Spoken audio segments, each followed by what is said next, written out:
Nunca pensé que mudarme a mi primer departamento cambiaría mi vida para siempre.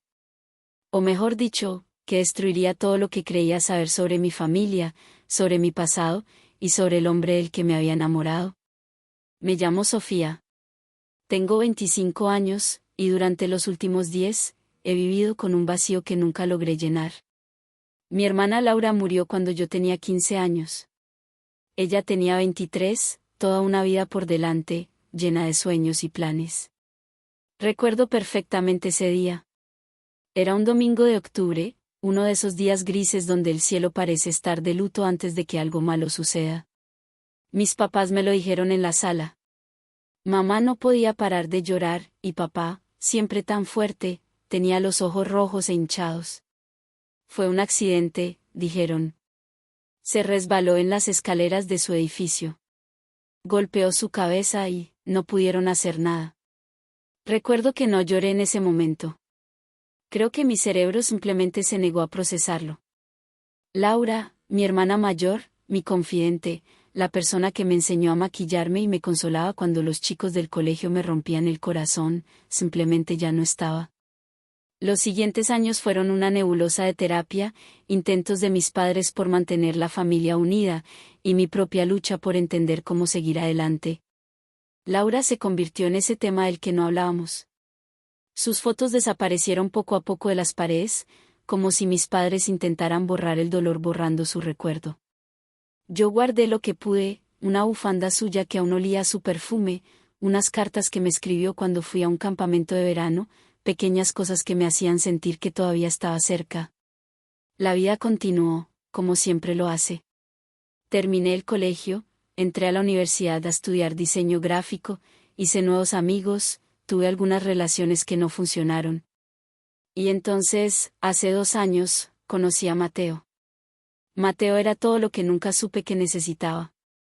Alto, de ojos cafés profundos que parecían entenderme sin necesidad de palabras, con esa sonrisa torcida que hacía que mi estómago diera vuelcos.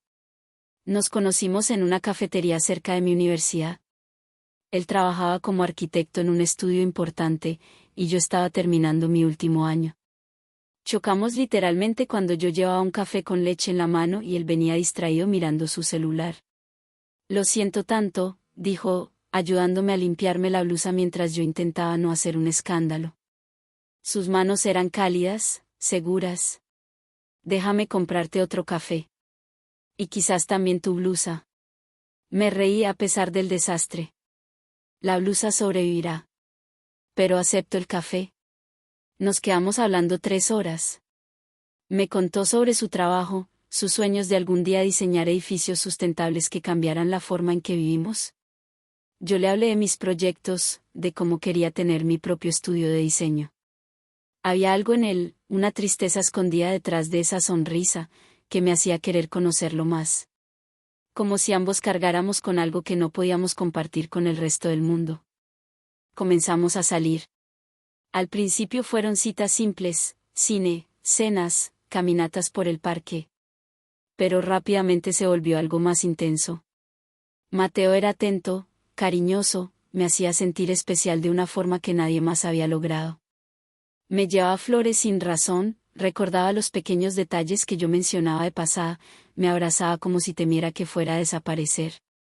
Mis padres lo adoraban, lo cual era raro porque papá siempre había sido sobreprotector con mis novios. Pero con Mateo fue diferente. Ese chico tiene algo bueno, dijo papá después de la primera vez que lo llevé a casa. Mamá simplemente sonrió y me apretó la mano, como si supiera que este era diferente. Hace 3 meses, decidí dar el gran paso. Mudarme sola. Mis padres no estaban muy convencidos, pero ya era hora. 25 años y seguir viviendo con ellos se sentía como estar estancada. Encontré un pequeño departamento en un edificio antiguo pero acogedor, en un barrio tranquilo. Un ambiente, cocina integrada, un baño y una pequeña terraza donde imaginé que podría tomar café por las mañanas. El día de la mudanza fue caótico. Mateo me ayudó con las cajas pesadas, y mis padres trajeron algunas cosas de la casa. Mamá insistió en que llevara la vajilla vieja de la abuela, y papá cargó mi escritorio como si todavía tuviera 20 años y no 58. Encontré esta caja en el ático, dijo mamá, dejando una caja de cartón vieja y llena de polvo en el suelo. Son cosas tuyas de cuando eras más chica. Pensé que tal vez querrías revisarla. La verdad es que la dejé en un rincón durante semanas. Entre organizar el departamento, mi trabajo como diseñadora independiente que recién comenzaba a despegar, y las noches con Mateo, no tuve tiempo de revisar recuerdos viejos. La caja se quedó ahí, acumulando más polvo, esperando. Fue una noche de viernes cuando finalmente la abrí. Mateo había tenido que viajar a otra ciudad por un proyecto importante, y yo me quedé sola en el departamento. Pedí comida, me puse una serie en el portátil, y decidí que era momento de organizar esa última caja. Adentro había de todo. Cuadernos del colegio con mis dibujos de adolescente, fotos de fiestas que ya ni recordaba, peluches viejos, CDs de bandas que solía escuchar. Me reí al ver lo cursi que era a los 15 años. Y entonces, en el fondo de la caja, debajo de una sudadera vieja de la selección de Colombia que usaba para dormir, encontré algo que no era mío. Un diario. De cuero café oscuro, con las esquinas desgastadas y las páginas amarillentas. Lo saqué despacio, sintiendo que el corazón se me aceleraba. Incluso antes de abrirlo, supe de quién era. En la primera página, con esa letra perfecta y delicada que siempre había admirado, decía, Diario de Laura Restrepo. Si lo encuentras, por favor devuélvelo. Es privado. Me quedé congelada. ¿Cómo había llegado hasta mi caja? ¿Por qué mamá no lo había guardado con las otras cosas de Laura? Mis manos temblaban mientras pasaba las páginas. Entradas de cuando Laura tenía 20, 21, 22 años. Hablaba de su trabajo en la agencia de publicidad, de sus amigas, de sus sueños de viajar por Europa. Y hablaba de un novio. Mateo. Al principio pensé que era coincidencia. Mateo es un nombre común. Pero mientras seguía leyendo, los detalles comenzaron a encajar de una forma que me hacía sentir que el suelo se abría bajo mis pies. Mateo me sorprendió y con flores en la oficina, escribió en una entrada de marzo, 3 años antes de su muerte. Es tan detallista. Me llevó a ese restaurante italiano que me encanta, el que tiene las velas rojas en cada mesa. Me dijo que me ama. Y yo sé que también lo amo. Pero hay algo en sus ojos a veces, algo oscuro que no logro entender. Seguí leyendo, página tras página, mi corazón latiendo cada vez más rápido. Laura describía su relación con Mateo, los buenos momentos, las risas, las citas románticas. Pero también había entradas más oscuras. Peleas. Celos. Momentos donde Mateo se ponía distante, frío, casi cruel. Discutimos otra vez, escribió en julio. Le molesta que salga con mis amigas. Dice que paso más tiempo con ellas que con él. Intenté explicarle que necesito mi espacio, pero se enojó. Me gritó. Nunca lo había visto así. Después se disculpó, lloró, me dijo que me ama demasiado y que tiene miedo de perderme. Lo perdoné. Pero me quedó una sensación rara en el pecho. Las entradas continuaban, y yo podía ver el patrón. Los momentos de ternura seguidos de explosiones de celos. Las disculpas. Las promesas de cambiar. El ciclo que se repetía una y otra vez. Y Laura, mi hermana inteligente y fuerte, quedando atrapada en esa dinámica. Llegué a las últimas páginas del diario, las escritas en las semanas antes de su muerte. Mi respiración se había vuelto pesada, y sentía un nudo en el estómago que me impedía tragar. Septiembre, decía una entrada con fecha de 2 semanas antes del accidente. Terminé con Mateo. No podía seguir así. Se puso furioso. Me dijo que me arrepentiría, que nadie más me amaría como él. Me asusté. Nunca lo había visto tan enojado.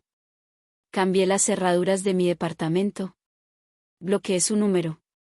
Pero siento que me observa. Ayer lo vi en la calle cerca de mi trabajo. Cuando lo confronté, negó que estuviera siguiéndome. Dijo que era coincidencia.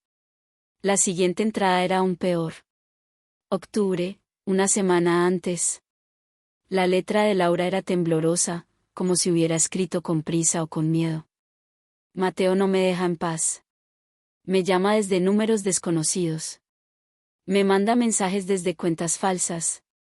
Ayer encontré una nota debajo de la puerta de mi departamento. Decía, si no puedo tenerte, nadie te tendrá. Estoy asustada. Hablé con mamá, pero no quise preocuparla mucho. Le dije que era solo mi ex siendo dramático. Pero es más que eso. Creo que Mateo es capaz de hacerme daño. Y la última entrada. Escrita 2 días antes de su muerte. Me está acechando. Estoy segura. Lo veo en todas partes. Afuera de mi edificio, cerca de mi trabajo, en el supermercado. Cuando lo enfrento, simplemente sonríe. Esa sonrisa que antes me hacía sentir amada ahora me da terror. Le dije que llamaría a la policía. Él se rió y dijo que no tengo pruebas, que soy yo la que está obsesionada con él. Tengo miedo. Mucho miedo. Mañana voy a hablar con papá, contarle todo. Ya no puedo manejar esto sola. Si algo me pasa, que alguien sepa la verdad.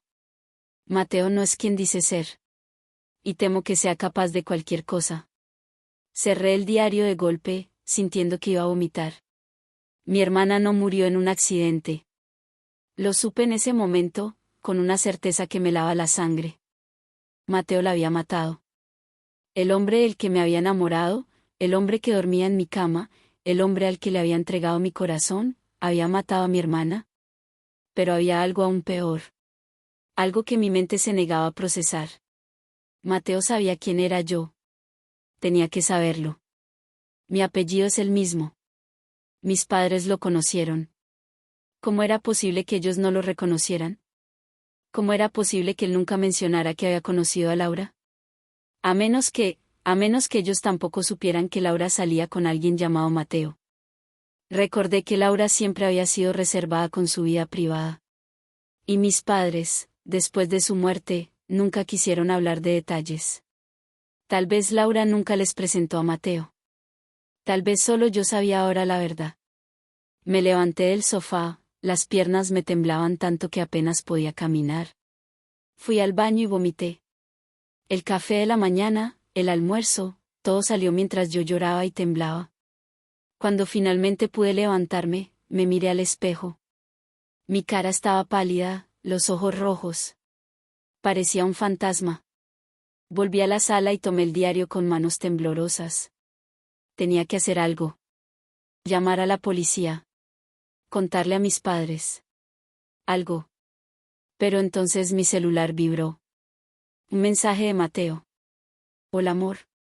Te extraño. Vuelvo mañana en la noche. Tengo una sorpresa para ti. Te amo. Sentí que el mundo se detenía. Mañana en la noche. Mateo volvería mañana en la noche. Y yo estaría sola con él, sabiendo lo que ahora sabía. Sabiendo que él había matado a mi hermana. Sabiendo que yo podría ser la siguiente. Mis dedos volaron sobre el teclado. Yo también te extraño. Nos vemos mañana. Te amo. Odiaba escribir esas palabras ahora, pero necesitaba tiempo. Tiempo para pensar, para planear, para decidir qué hacer. Esa noche no dormí. Me quedé sentada en el sofá, con el diario de Laura en mi regazo, leyendo y releyendo cada entrada. Buscaba alguna señal de que me estaba equivocando, de que había otro Mateo, de que esto era algún tipo de terrible malentendido. Pero cada detalle encajaba demasiado perfectamente. La forma en que Mateo me abrazaba, la misma que Laura describía. Su restaurante italiano favorito, el mismo al que me había llevado en nuestra tercera cita. Las flores que me traía sin razón, las mismas que le llevaba a Laura. Incluso su tristeza escondida, esa que yo había interpretado como profundidad emocional, probablemente era culpa. O quizás orgullo por haber salido impune de un asesinato durante 10 años. Cuando amaneció, tomé una decisión. No podía ir a la policía todavía. No sin más pruebas. El diario era evidencia, sí, pero eran solo las palabras de Laura. No había prueba concreta de que Mateo lo hubiera matado. Y él lo negaría todo. Diría que Laura estaba exagerando, que era una ex despechada, que las acusaciones eran infundadas. Necesitaba más. Necesitaba que él confesara. Pero había algo más, algo que me avergüenza admitir incluso ahora. Una parte de mí todavía no quería creer que era verdad. Una parte de mí todavía amaba a Mateo, todavía quería que hubiera una explicación, una razón por la cual todo esto no fuera lo que parecía. Esa parte de mí era débil y estúpida, lo sé. Pero el amor hace cosas raras con tu mente. Te hace racionalizar lo irracional. Te hace aferrarte a la esperanza incluso cuando toda la evidencia te dice que la sueltes. Pasé el sábado en una niebla. Intenté trabajar en un proyecto de diseño, pero no podía concentrarme. Las palabras de Laura seguían repitiéndose en mi mente. Si algo me pasa, que alguien sepa la verdad. Bueno, ahora yo sabía la verdad. La pregunta era, ¿qué iba a hacer con ella? En la tarde, llamé a mi mamá. Necesitaba saber más sobre las circunstancias de la muerte de Laura sin levantar sospechas. Hola mi amor, dijo mamá con esa voz suave que siempre usaba conmigo. ¿Cómo estás? ¿Ya te acostumbraste al departamento? Sí, mamá. ¿Todo bien? Oye, tengo una pregunta. ¿Sobre Laura? Hubo un silencio del otro lado. Mamá nunca le gustaba hablar de Laura. ¿Qué pasa, Sophie? ¿Estaba recordando el día que murió? ¿La policía investigó bien? Quiero decir, ¿estuvieron seguros de que fue un accidente? Otro silencio, más largo esta vez. ¿Por qué preguntas eso ahora, cariño? Solo, no sé. A veces pienso en ella y me pregunto cosas. Mamá suspiró. La policía hizo su trabajo. Había cámaras en el edificio que mostraban a Laura subiendo sola las escaleras. Y luego la encontraron en el rellano. El médico dijo que murió al instante por el golpe en la cabeza. No había señales de lucha ni nada extraño. Fue un accidente terrible, Sophie. Nada más. La parte 2 ya está disponible en mi perfil. Busca el siguiente capítulo y seguí descubriendo los secretos que aún quedan por revelar.